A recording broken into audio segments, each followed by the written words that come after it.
Well, I am with my new friend, Sarah Walton, who is an author, a wife, a mom, a speaker. She's got a kid's book, The Long Road Home.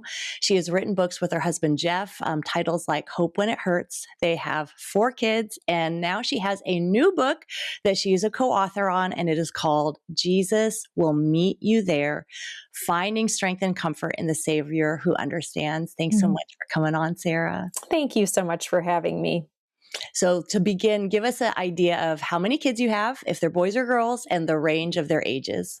Sure. Yeah. So we have 4 kids. Our oldest is actually 19 in 2 days, which Oh my is goodness. really hard to believe. Isn't that crazy? It is really crazy. So we're in that season of, oh, how do you parent an adult? Totally. He still lives at home. He just graduated high school this week. Yes. So he is our oldest. And then we have 2 girls that follow him. We have a 16-year-old girl, a 14-year-old girl, and then our youngest, our caboose, is a 12-year-old boy. So I love it. Yeah. And you have like the sandwich of the boy, girl, boy sandwich. Exactly. And so we are in those similar phases with the 21, 19, 16. Yeah, so you get it. We're going to go here in a second. We won't get here yet, but I want to do this. Many times I'll see a mom, and because my kids are older, I'll say, oh, enjoy it. They're in diapers. They're like spitting up, and I'm like, oh, enjoy it. These are the best years. And the moms are like, this is so like annoying that people say. True. So we're going to go there. If you're actually not enjoying motherhood, we're going to talk to you. So hang on there. But we're going to talk about the challenges, and there are normal challenges. If you have healthy kids, there are normal challenges. And if you have kids who have chronic illness, they have different things, maybe they have, something learning that's special about them, it is even more challenging. Yeah. You had something happen to you that you wouldn't, I think, in a million years even dream up, right? Like you would never think like, oh, this is going to be my family story. Tell us about the health conditions and just what has happened with your family. Yeah. So there's a lot of layers, right? There always is. But it really began early on. I dealt with a lot of health issues before I actually got married but didn't really know why. I didn't know what was causing them. But I was always a bit in the background. I just kind of learned to deal with it to some extent. And then we had our oldest. I was fairly young. I was 23 and really excited to embark on motherhood. And about 7 weeks in, he spiked a really high fever. Long story short, he was hospitalized. We thought we were going to lose him. They knew he had some severe infection, but they could not figure out what. So, it was one prognosis to the next, just worse after worse. We still don't totally know what happened. Lots of strong antibiotics. And about 5 days later, they ended up discharging us and said, well, we don't know what happened. He had some severe infection, but it seems like he is getting better at this point. And so we went home and we thought, well, Lord, thank you for sparing our son.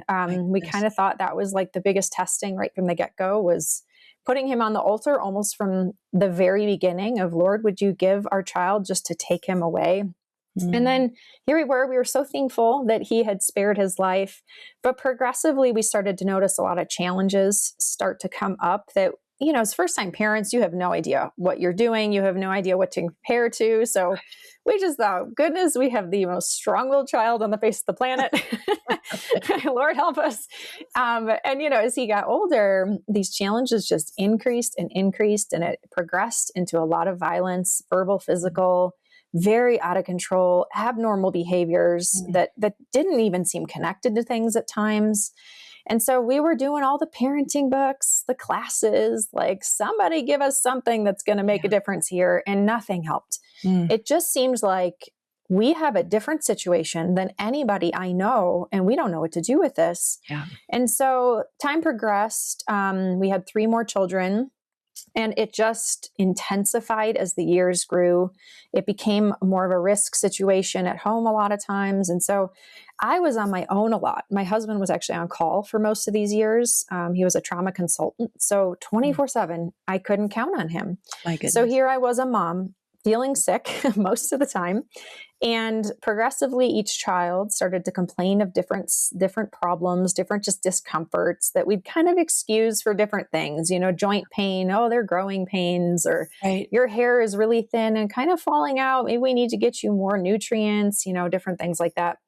So, over the years, really kind of big picture, progressively, we started to realize there's things going on here that are beyond just typical childhood challenges.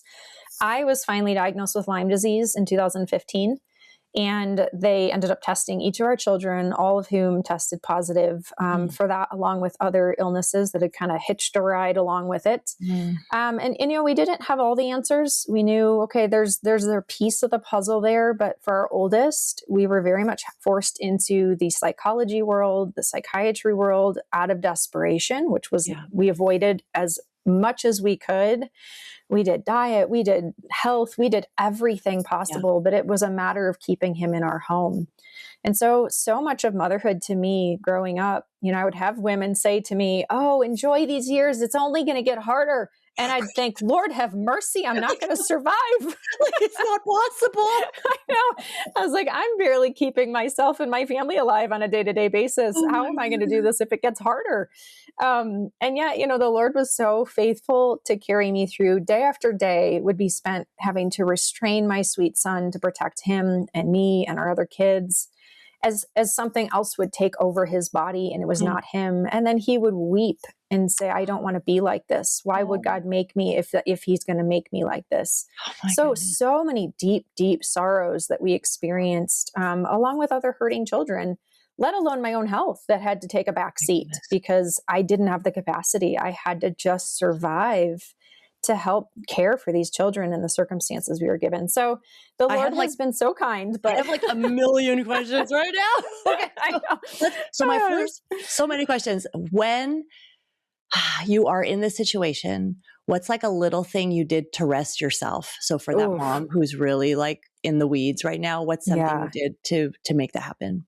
Oh gosh. Well, I didn't have a lot of practical ways to actually like get out of my situation. Yeah. And so I do think it's amazing how I think God equips us to be able to do what we can in the season we're in. Yeah. And to give us what we need through that. And so one thing I really did is I did everything I could to open my Bible for a little bit each day, even if it felt impossible, even if I had screaming children around me.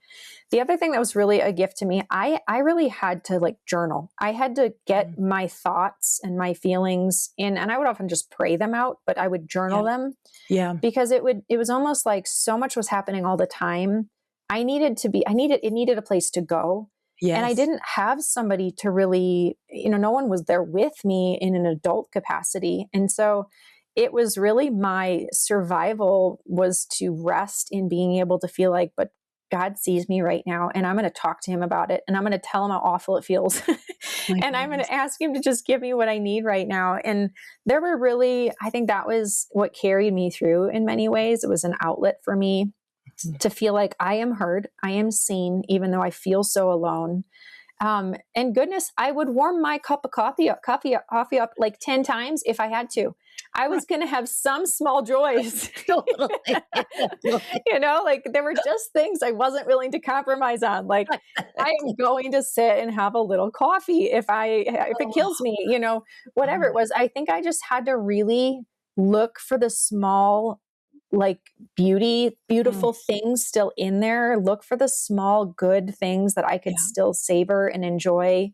Because I think when there's so much hard going on, and especially for the mom that's just overwhelmed, it's really hard to see the good in those seasons. And so I think I had to make a practice of stopping to recognize those moments and really hold on to them, that these are moments that matter. They don't feel big right now. They feel small in the grand scheme of things.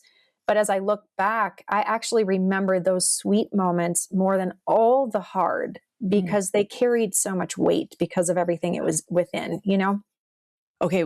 I feel like we would listen to that sentence over and over and over again, right? Yeah. That you have the hard, but the sweet is actually what you remember. Yeah. Because it's in such contrast to everything else. Talk to the parent who's disappointed that just, got that diagnosis, that is like, why didn't I get that easy child? Why did I get this child? How did you not become bitter in that disappointment? Well, I'll be honest, I had a lot of shifting emotions. I Yeah. think we're human, right? So we're going to have a really wide range of emotions.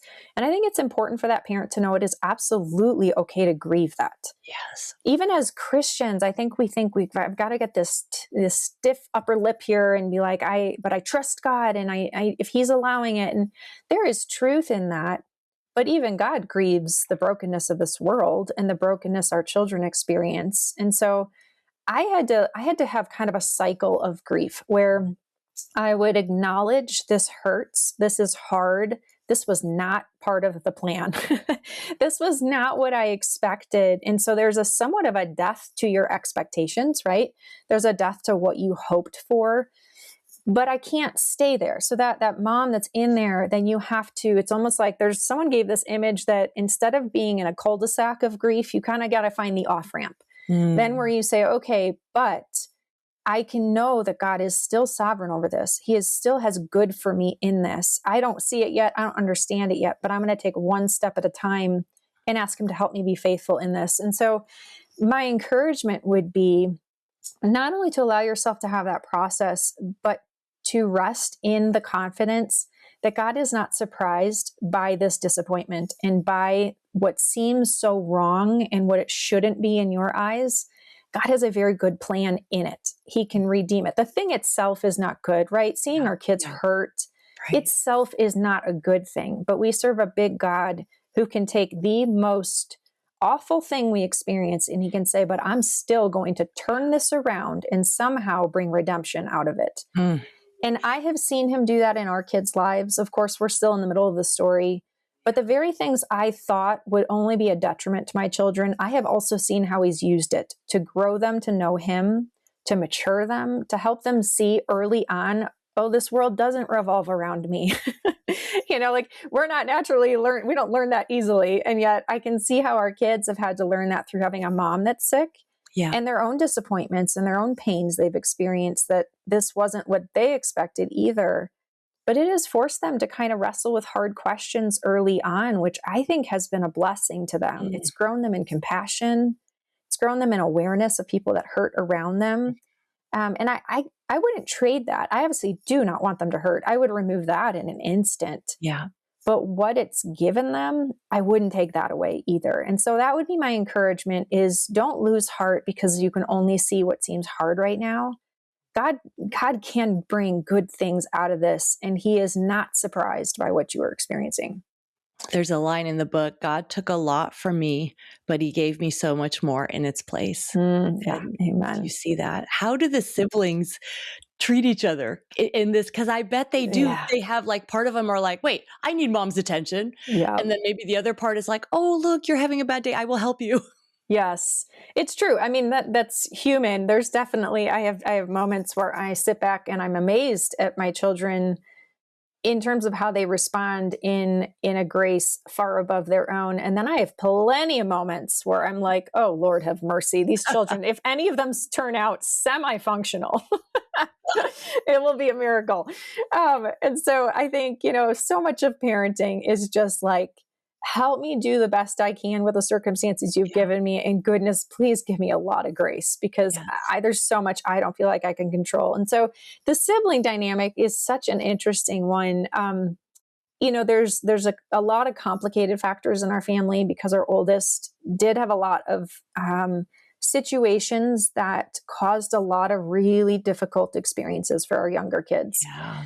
And as a parent, that really grieves me. I really have to trust the Lord with a lot of things that feel really heartbreaking to me. And yet I have also been amazed at how He has equipped them to endure circumstances that I don't think any kid should have to endure. And there's moments where they have definitely been harsher towards each other because they want the attention, or they feel like, why is brother getting so much attention? It's not fair. He acts that way, and then he takes all of mom and dad's attention. But then I've also seen amazing resilience come out of them that has got to be just God-given. And I remember one of our kids saying, it's such an interesting picture of how the sibling dynamics, we had to send our son away for for a handful of months when things kind of got at their worst. And when we arrived home afterwards, one of my daughters was really upset. And she looked at us and she said, I'm so angry that you did this to my brother. Why did you take him away? Oh. But why didn't you do it sooner? It was such a fascinating thing to see, where there's this deep love they have for each other and a sense of protection, even though there was hurt involved and there was so much confusion. And yet I look now and I see the amazing grace God has poured over our family to see their relationships together despite everything. They have so many sweet moments together still. And I see them laughing together. And I'm like, you know what? If we hadn't experienced what I'd experienced, I would not appreciate that nearly to the degree that I do. And I've seen him grow them each in being compassionate towards each other in ways at times when I can't even be there. And it is the sweetest thing as a parent to experience. You have a chapter when the miracle doesn't come, so this idea of holding the tug of war, you write about hope and acceptance. So talk us through that, when we are expecting God to move, because he can, but we're also okay with where we are. Yeah. The only image I can really get, because I think this is something we always wrestle with to a degree. Like, I don't know that we ever have arrived where we're like, I found that perfect in between. But I feel like it's almost like I'm always standing on one of those, those half exercise balls that you stand on and you kind of are like teetering the on curvy Bozu ball. Exactly. Yeah. I feel like that's how it always is, where you're trying, you start to lean too far forward and you're like, whoa, I've got to equalize here. Yes. Or then you start tipping a little too far the other way. And I think it's actually been helpful for me to realize I'm not going to find that perfect balance all the time. All of life is going to be, I'm hoping for this thing. And then I'm dealing with the disappointment it didn't come.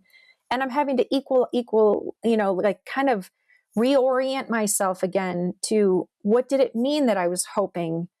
I was actually maybe hoping, I was putting more hope in the answer than I was actually in God himself. Okay, now I have to reorient my heart again. Do I really trust that God knows what is best right now, even if it didn't come in the form of what I was praying for? Yeah. And I have to do that over and over and over again. And I was just telling someone recently, I'm 42 now, and I've been a mom for almost 20 years. And just this year, I have felt just glimpses of actual, a different depth of peace in the unknown of that.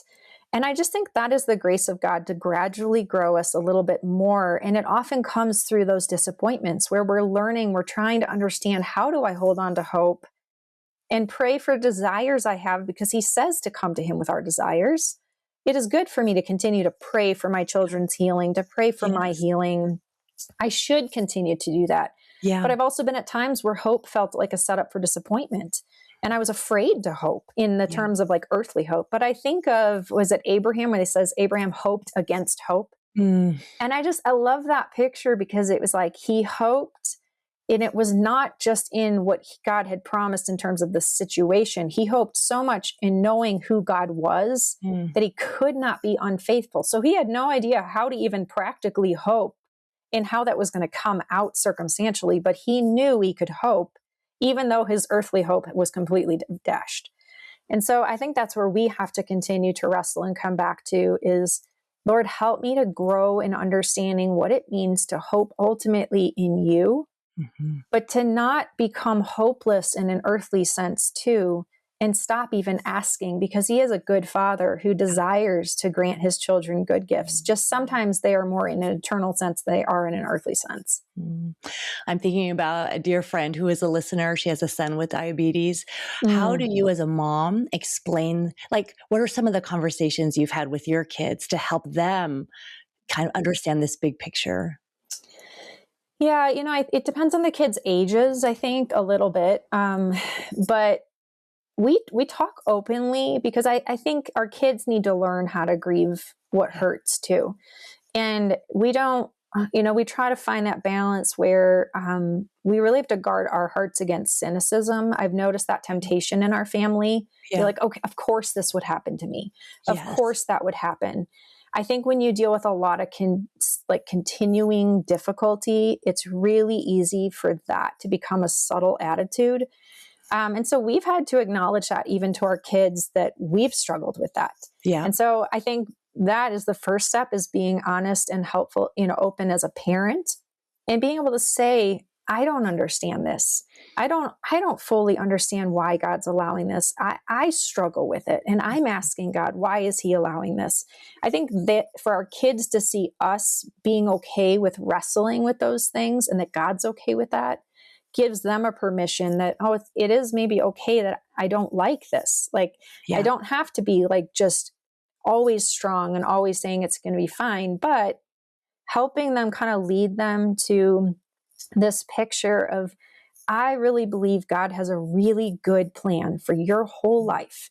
And sometimes in God's eyes, very different than the world's eyes, he has something in store for us that can only come through hard things. Yeah. And he's giving you the opportunity to learn some of these things at a young age. And as hard as that seems, he really he's entrusting something really precious to you, but he wants you to come to him in it. And we've had to say to our kids a lot, I don't have all the answers, but I know we can ask God, who is our ultimate Father. And really, right, as parents, we are meant to be the conduit to their Heavenly Father. Mm-hmm. And I think it's okay for them to realize we don't have all the answers. Yes. I have them always come to me and say, this hurts, this hurts. And it's an awful feeling to feel helpless, to be like, I don't know what to tell you. I don't know how to fix it. I don't know what to do with it. But we can pray about it, and we can ask God to help even me have the wisdom to know how to help you in this. So you feel chronically weak as a parent, I think, in trying to help your kids through these things, but little by little, it's so gradual, but I really do think God is always faithful to help to equip our kids for what he gives to them. It helps me to remember he loves my children more than I do. Yeah. He's not going to leave them hanging just because I don't know what to do about this. He has got them. And so that's been such a comfort to me. You are such a beautiful picture of this grace. Think of Hebrews 11 and the heroes of the faith, and you are like, by faith, Sarah. Oh, and it is that right. means so much to me. Faith, Sarah will lead her children with grace and with love and with capacity and with what she has. And I think anyone listening would say, wow, she and their family has a depth that we do not have. And to realize, like, in suffering, you don't invite it, you don't want it. It's not like, oh, please let me have suffering so I can be deep. Like, but when the suffering comes and you respond to it this way, your children, your husband, Jeff, like, you are, look at what, like, your treasures in heaven are like enormous. Right. And then it's like, sometimes we might have a very easy life like our kids, but they're just like playing video games or watching Netflix or like having conflict with their friends. And you realize, my goodness, which family actually is living the more joy-filled, Christ-filled life. Yeah. So our idea of what is good can sometimes not be right. Yeah, it's true. I often think of the word painful privilege. That it so often the things we don't want in life end up becoming like what is the greatest privilege to experience and find treasures we wouldn't have expected. And it sure hasn't looked pretty. I've been a mess so many times. Like it is God's grace that he's carried us through. But I often do look back and I think, what an unimaginable privilege it's been to be entrusted with this, even though I wanted to jump ship so many days. I still do. Right. Totally. Like, I'm still human. I'm like, it's not like you're on the other side, like, oh, it's so easy now. It's like, no, not at all. It's literally just like glimpses at little by little that I'm like, oh, he is just equipping me for everything one moment at a time. Never to where I have a surplus where I'm like, I got this, but very much like teaching me to hold fast to him. And I've really learned how much he's ultimately the one that's held fast to me. Otherwise, I would have been long gone. So he is the faithful one. And it's that is my encouragement really to many moms and dads, is just that to trust that he will hold you through this. You have one line in the book that was so good. Like the idea, if I just knew why, I could continue. But it's a fallacy, isn't it? Yeah, it is, because it's if God gave us the why every time, if we came to him and we said, I don't understand this, prove to me, tell me why this is worth it to you. Why is allowing this kind of pain in my life somehow going to be worth it in the end? then every single time something happens, we're going to need an explanation. When would we ever really learn to trust who God is if we're always being given the why? So really what God is asking us through these times, especially when he seems really silent, is it's really forcing our faith to go from a head knowledge to a deeply planted heart knowledge, heart like belief, where it's kind of like Job saying, I had heard of you by the hearing of the ear, but now my eye sees you. Yeah. Now I know, I knew these things in my head, Yes. but now I've lived them. I've experienced them. I have found them to be true because you have shown yourself to be faithful, even though you didn't give me the answers to why. And that is a greater gift to us than really knowing why, because otherwise we just constantly need more knowledge and information rather than finding the rest in really who God is. Mm. I think of Aladdin and he's on the carpet ride and he's holding out his hand to Jasmine. Do you trust me? Right. And then she gets on the carpet ride. It's like, for the Lord, it's like, we're going on the carpet ride. We don't know where this is going to go, but okay, Lord, we will trust you. Yes. You have so much joy, even in the midst of it. What encouragement would you give of that person that's like, wow, I haven't really smiled in a long time? You know, my encouragement would be just to take the next step and to look for, I think sometimes we're looking so much at the big picture and our circumstances seem so big that God gets really small. And what happens in that is we have a really hard time seeing the beauty around us. I mean, I get it. I've had seasons where food was tasteless. I had no desire for anything. I didn't want to look forward to things because it just felt like it was going to be a disappointment. There have been some really dark seasons. Yeah. And I think I've had to really learn how to find those small joys and notice them. Like step outside, make myself go outside and have the sun beat on my face for 5 minutes and just soak it up and remember the sun rises just as faithfully as God says he will meet me in every situation. That cup of coffee, warming that up and sitting for the 2 seconds of quiet you have and like soaking it in. Seeing a smile on your child's face after, an hour of tears and then seeing them smile or look up and say, thank you, mommy. And you're like, oh, they said thank you without me telling them to. Like, just like little, I think we have to hone in and look for those little gifts God gives us and remember them, jot down things you are grateful for. If, you have a friend who called you and showed up for you or did something, just reminding ourselves we're not alone. We do have God providing for us. Look for ways he's providing for us. And then take those moments just to stop and look for ways that you can kind of like bask in the smile of God, that he sees you, through the little things in his creation, things like that. Sometimes we just have to have the eyes to see it in these really difficult seasons. Help us if we're the friend of someone going through a hard time. What should we say? What should we not say? Oh, yes. So I was actually just talking about this with someone and I was saying, I think 3 helpful words that I think will help us remember are to approach it with listen, learn, and lean in.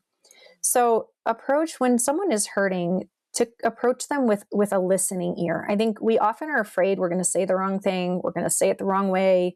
Often we do. I mean, we all have. But if we approach them with just the intent to listen, I think we already have started off on the right foot. Yeah. Being able to give them the space to share, where are they hurting today? How has the ups and downs been? What are they really struggling with right now? Just listening and being there with them is a gift. And then learn. You think how Jesus interacted with people in the Gospels. He was always asking questions. And yet he knew everything. He knew exactly what they needed. He knew their solution. He had the power to do it. But still he approached them and he asked them questions. And I think what an example to us that we approach those who are hurting and ask them, learn about them. If we show up and we say, I know exactly how you feel, we've immediately made it about us. Yeah. We've immediately said to them, I don't need you to tell me how you feel because I already know. That's not what that person needs in that moment because likely we don't fully know how they feel, even if it's a similar experience. So we can approach and say, can you tell me like, how has this experience been for you? How can I pray for you? What are specific things that I can pray for you for? being able to learn rather than have this posture of trying to solve is really such a gift for people. And then leaning in, really, I mean, really, we are all uncomfortable in suffering. I think if we just acknowledge that fact, sitting with a friend who's hurting and crying, we feel helpless. It is uncomfortable. But there is so many treasures to be found in walking with each other through that. And so I think just expressing even to a dear friend, I'm here. I'm not going anywhere. I may not know what to give you. I may not know how to fix this, but I'm going to be here. The second you need me, I'm going to be here. I'm going to be praying for you. I'm going to be listening whenever you need to talk. And so I think just giving people that awareness that we're not afraid of their suffering, it immediately lets down their guard and it makes them feel seen. And so I think that's really the best way to approach it. And it will help us keep from putting our foot in our mouth. Right, exactly. That's beautiful. It's memorable. We can do this because we just want to fix things and give you a Yes. million things to try. And you're like, I've already tried all those things. Thank you. Yes, So that's so exactly. good. Sarah, this has been amazing. By Faith, Sarah. Oh, Thank you thank so you. much for being with us. Thank you. The book is Jesus Will Meet You There. And you can tell from our conversation, Sarah is the kind of person who Jesus did meet her. And if Oh, Jesus met you, he meets listeners, all of us. So it's for all amen. of us. How can people find out more about you and more about this new book? Yeah, sure. So you can actually find most of the information about the book and everything we have. We have some videos that we've attached to it and some bonuses at JesusWillMeetYouThere.com. You can really find everything there. And then I'm on Instagram at Sarah P. Walton. And then I write on Substack. You can find that. I think it's Deep Well of Hope. And we'll have all those links in the show notes. Thank you so much, Sarah. Thank you for having me. This was such a blessing.